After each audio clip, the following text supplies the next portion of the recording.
Perkenalkan, nama saya Irfan Aprisandi Simarmata, berasal dari Universitas Negeri Padang, program studi Administrasi Pendidikan. Pada video kali ini, saya akan menjelaskan sedikit tentang konsep dasar, fungsi, dan jenis komunikasi dalam organisasi. Yang pertama yang harus kita ketahui adalah pengertian organisasi. Organisasi dapat diartikan sebagai dua orang atau lebih yang berada di dalam suatu wadah dan memiliki tujuan. Tujuan tersebut nantinya akan dicapai bersama dengan anggota dari organisasi tersebut melalui kerjasama antar anggota organisasi tersebut. Yang kedua merupakan fungsi komunikasi di dalam organisasi. Fungsi komunikasi ada 4. Yang pertama merupakan fungsi informatif, fungsi regulatif, yang ketiga fungsi integratif, dan yang keempat adalah fungsi persuasif. Yang pertama merupakan fungsi informatif. Organisasi dapat dipandang sebagai suatu sistem pemrosesan informasi. Maksudnya adalah seluruh anggota dalam suatu organisasi berharap dapat memperoleh informasi yang lebih banyak. Informasi yang didapat memungkinkan setiap anggota organisasi dapat melaksanakan pekerjaannya. Informasi pada dasarnya dibutuhkan oleh semua orang yang mempunyai perbedaan kedudukan dalam suatu organisasi. Orang-orang dalam tataran manajemen membutuhkan informasi untuk membuat suatu kebijakan organisasi ataupun guna mengatasi konflik yang terjadi di dalam komunikasi tersebut. Sedangkan karyawan atau bawahan membutuhkan informasi untuk melaksanakan pekerjaannya. Dan yang kedua merupakan fungsi regulatif. Fungsi regulatif ini berkaitan dengan peraturan-peraturan yang berlaku dalam suatu organisasi. Pada semua lembaga atau organisasi, ada dua hal yang berpengaruh terhadap fungsi regulatif. Pertama, atasan atau orang-orang yang berada dalam tataran manajemen, yaitu mereka yang memiliki kewenangan untuk mengendalikan semua informasi yang disampaikan. Di samping itu, mereka juga mempunyai kewenangan untuk memberi instruksi atau perintah, sehingga dalam struktur organisasi, kemungkinan mereka ditempatkan pada lapisan atas, supaya perintah-perintahnya dilaksanakan sebagaimana mestinya. Kedua, berkaitan dengan pesan. Pesan-pesan regulatif pada dasarnya berorientasi pada kerja. Artinya, bawahan membutuhkan kepastian peraturan tentang pekerjaan yang boleh dan tidak boleh dilakukan. Fungsi integratif. Setiap organisasi berusaha untuk menyediakan saluran yang memungkinkan karyawan dapat melaksanakan tugas dan pekerjaan dengan baik.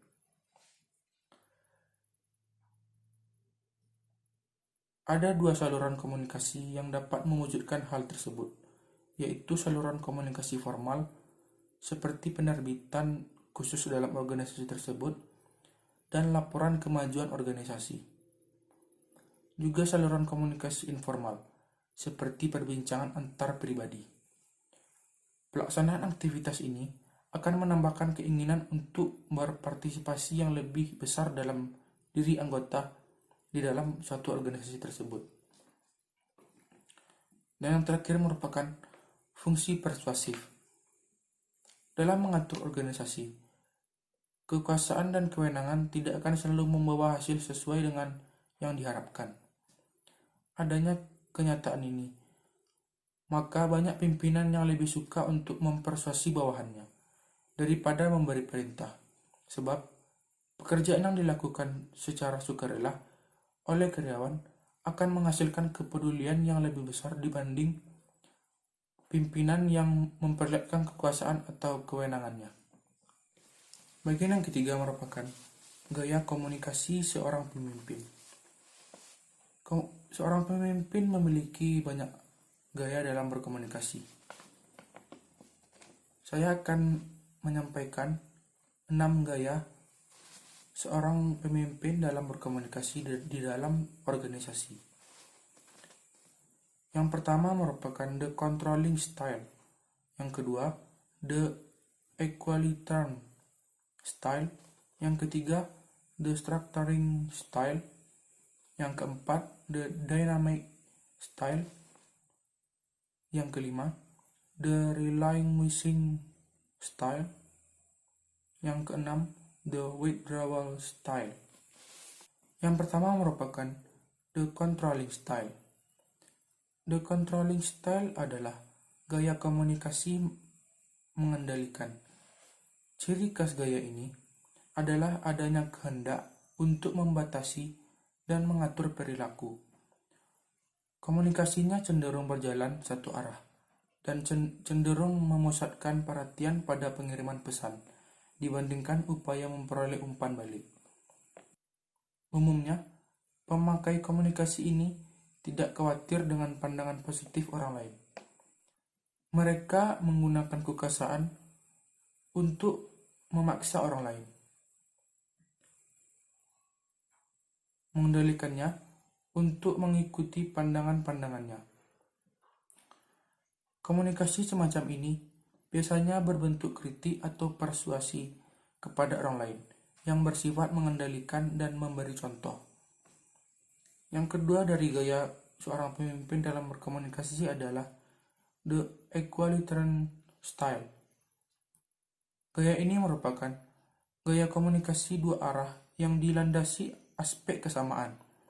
Ciri khas gaya komunikasi ini adalah adanya arus komunikasi timbal balik. Komunikasi cenderung dilakukan secara terbuka.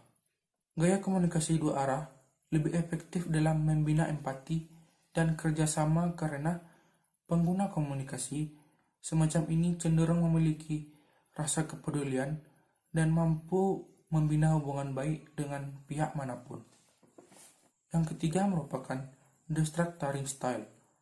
Gaya ini adalah gaya komunikasi yang terstruktur, memanfaat pesan-pesan verbal secara tertulis maupun lisan, guna memantapkan perintah yang harus dilaksanakan, penjadwalan tugas dan pekerjaan serta struktur organisasi. Yang keempat adalah the dynamic style. Gaya ini adalah gaya komunikasi yang dinamis dan agresif. Komunikasi semacam ini bertujuan untuk menstimulasi, merangsang, dan memengaruhi orang lain untuk melakukan suatu tindakan.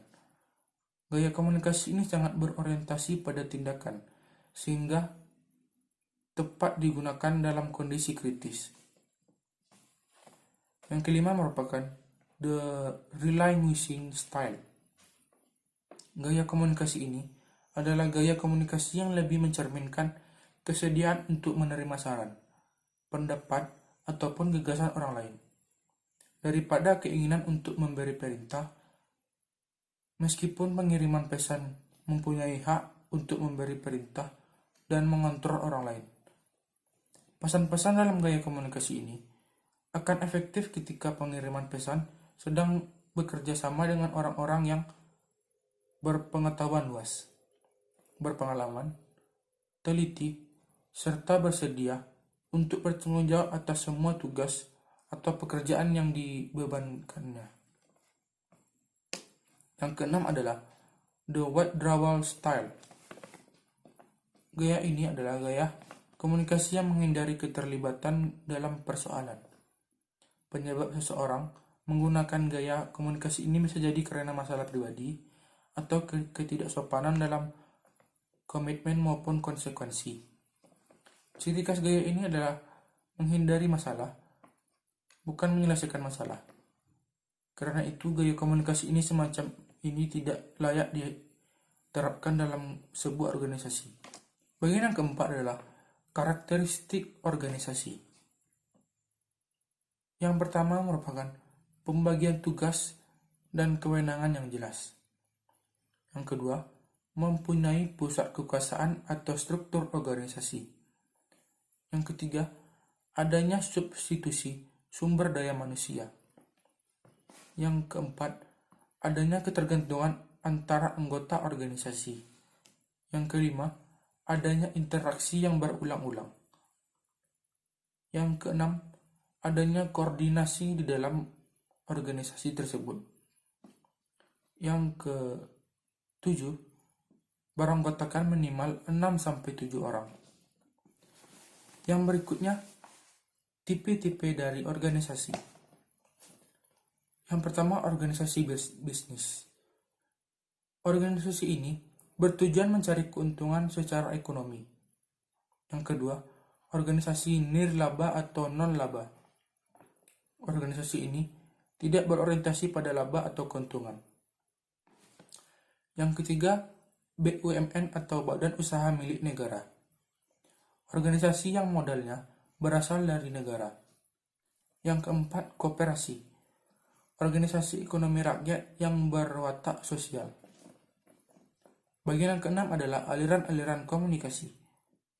Yang pertama adalah aliran komunikasi merupakan suatu proses dinamik dalam mengantarkan atau menyampaikan informasi atau pesan-pesan kerja secara berkesinambungan dan dipresentasikan dalam sebuah organisasi. Yang kedua, aliran komunikasi berfungsi untuk mengetahui bagaimana informasi itu didistribusikan kepada anggota-anggota organisasi. Bagaimana pola-pola distribusinya dan bagaimana orang-orang terlibat dalam proses penyebaran informasi itu dalam sebuah organisasi tersebut.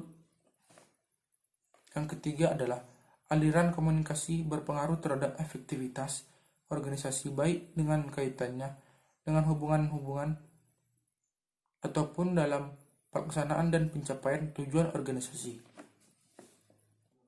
Menurut Getsko, aliran informasi dalam organisasi dapat terjadi dalam 3 cara. Yang pertama adalah serentak, yaitu proses penyebaran informasi yang disampaikan secara bersamaan dalam suatu waktu dengan objek sasaran yang banyak. Contohnya, memo, pertemuan, rapat, maupun televisi. Keuntungan dari cara serentak ini adalah cepat, dapat diakses bersamaan, berhubungan dengan banyak sasaran orang, dan informasi terbuka. Cara ini biasanya dipergunakan oleh organisasi besar.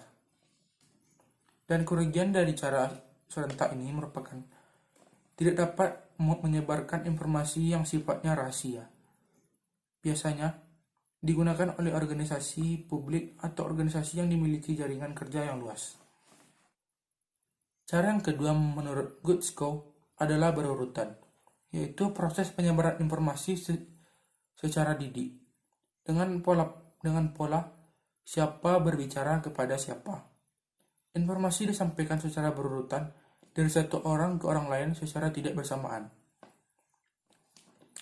Contoh dari cara berurutan ini adalah komunikasi antar personal. Keuntungan dari cara ini adalah manajemen kerahasiaan informasi lebih tinggi, lebih mendekatkan hubungan antar anggota. Dan kerugiannya, informasi menjadi lambat, memungkinkan terjadinya distorsi informasi. Cara ini biasanya sangat efektif untuk organisasi yang bersifat politis, ideologis, rahasia, dan militer. Yang ketiga, serentak dan beraturan, yaitu kombinasi pola aliran serentak dan beraturan. Baiklah, sekiranya hanya segitu konsep dasar, fungsi dan jenis komunikasi dalam organisasi yang dapat saya sampaikan. Terlebih dan terkurang, mohon dimaafkan. Saya Irfan Bersandi, mohon pamit.